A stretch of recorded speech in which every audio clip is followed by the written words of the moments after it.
We begin tonight with concern that Canada may have another hurdle to jump in terms of vaccine supply.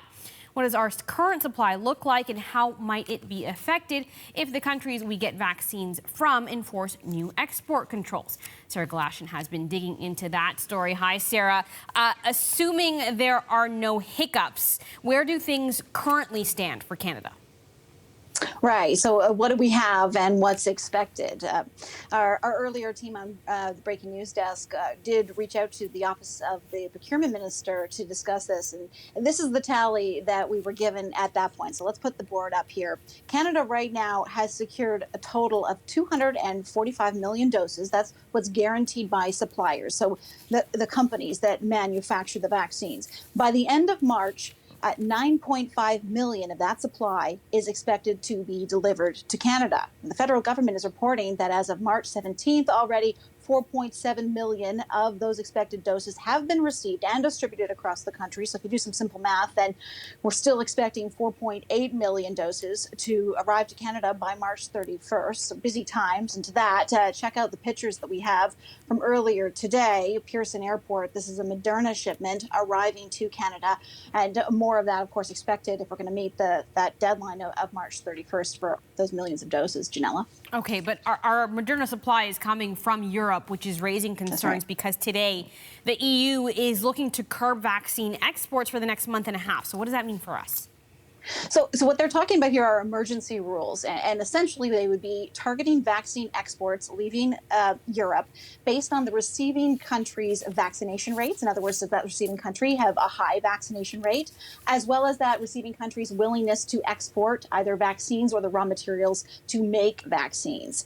It is widely assumed that the UK is actually the target in all of this, and AstraZeneca. There's been a struggle about that between the EU and the UK.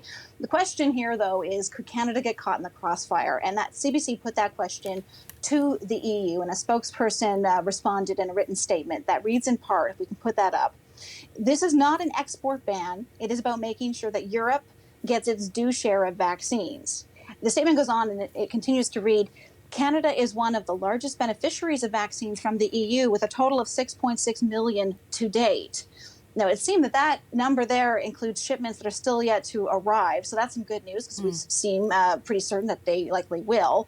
But, you know, Pfizer has said that it at this point is too soon to know if or how Canada could be affected. And we know the Prime Minister has himself expressed concern, saying that he was going to reach out and speak directly with the EU Commissioner. And we know that conversation has happened, in fact, and we are waiting for a report on how that went, Janella. Okay, so it's not just the EU, though. There's also reports that India could delay exports. And so far, that's where our AstraZeneca vaccines come from. So what does that mean for us? Yeah, that's right. So we're talking about the Serum Institute of India. They are supposed to be sending 2 million doses of AstraZeneca. They manufacture it and call it Covishield, but that's to come to Canada. 500,000 doses have already arrived. Another 1.5 million to be arriving by mid-May, much of that actually to be coming by April at some point. So Canada's trade minister was talking about this, offering some assurances on power and politics a little earlier, and I want to play you a bit of that. We're going to keep working to make sure that vaccines come to Canada. There's no reason to believe that those vaccines from India will be delayed. The Prime Minister said this earlier in the House. We will continue to work hard at all levels with all of our allies.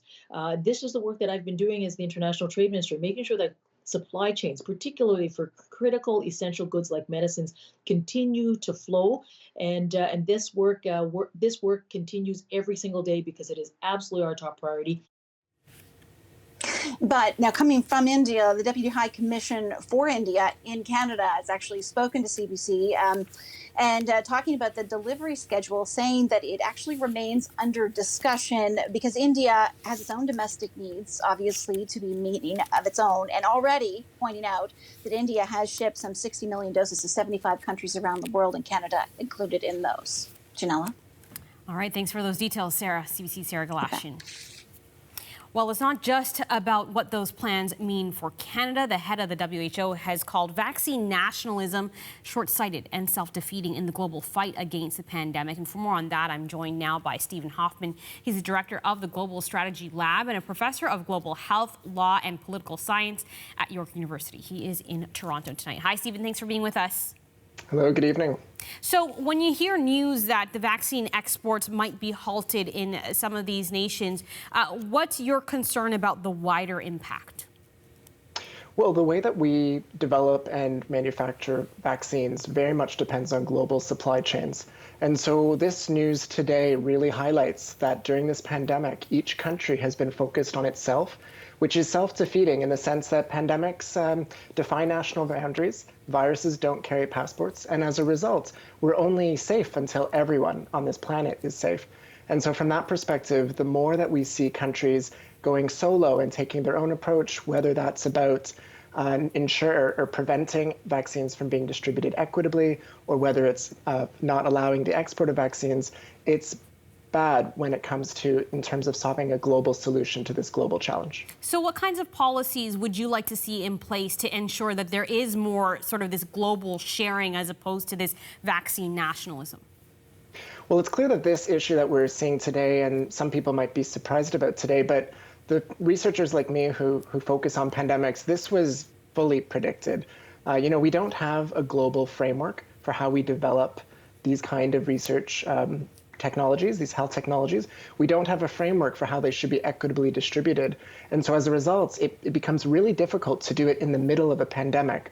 Whereas if we had these frameworks before the pandemic happened, then we would have the benefit of not actually knowing where the pandemic will first encounter, as well as which country will be the one to develop a vaccine and where it'll be manufactured.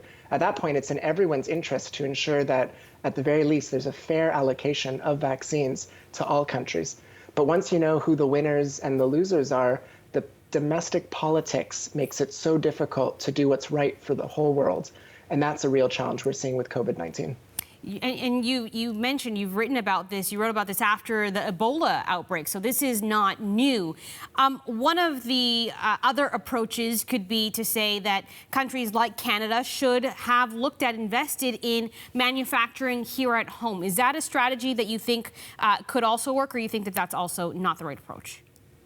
Well, that's one potential approach. I think what we need to realize, though, is deciding to invest in vaccine production capacity within Canada, that's a multi-year decision, if not multi-decade decision, multiple billions of dollars involved.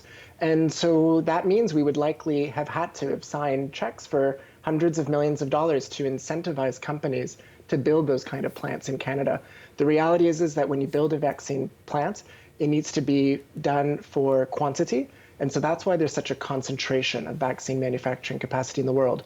Sure, Canada could have been a site, and in fact, previously, a decade ago, we were. But, at least 10 years ago, there was a decision made that was something that was not going to happen in Canada. And today, it looks like that might not have been the right decision that was made a decade ago. Well, the complaints about this sort of global pool, this centralized system that countries would invest in, is that it costs too much. But you say it's a global insurance policy. What do you think it will take to actually see it as that important? I mean, we're in the middle of a pandemic. What more if not this? I think that's exactly right. And it's not too late, right? Because we still have an opportunity to make sure that there is an equitable distribution of vaccine product. We're not seeing good news on that front. I mean, even today's news around the export controls is just the flip side of this vaccine nationalism problem. But, if all countries, including Canada, take as a priority to make sure that at the very least a certain percentage of every country can be vaccinated, especially those who are healthcare workers, as well as those who are most vulnerable to the severe effects that this disease, that this virus can cause, then that could end up being quite a win. And I think at the very least, Canada is a country that has purchased quite a lot of vaccine. It's done so because it's put every egg in every basket possible, and that made good sense for Canadians. Hopefully, the Canadian government will come to a time when it's able to donate those excess doses that aren't needed in the Canadian context, because that could go a long way to ensuring equitable distribution around the world. All right, Steven Hoffman, the director of the Global Strategy Lab in Toronto. Thanks so much for being with us. Thanks for having me.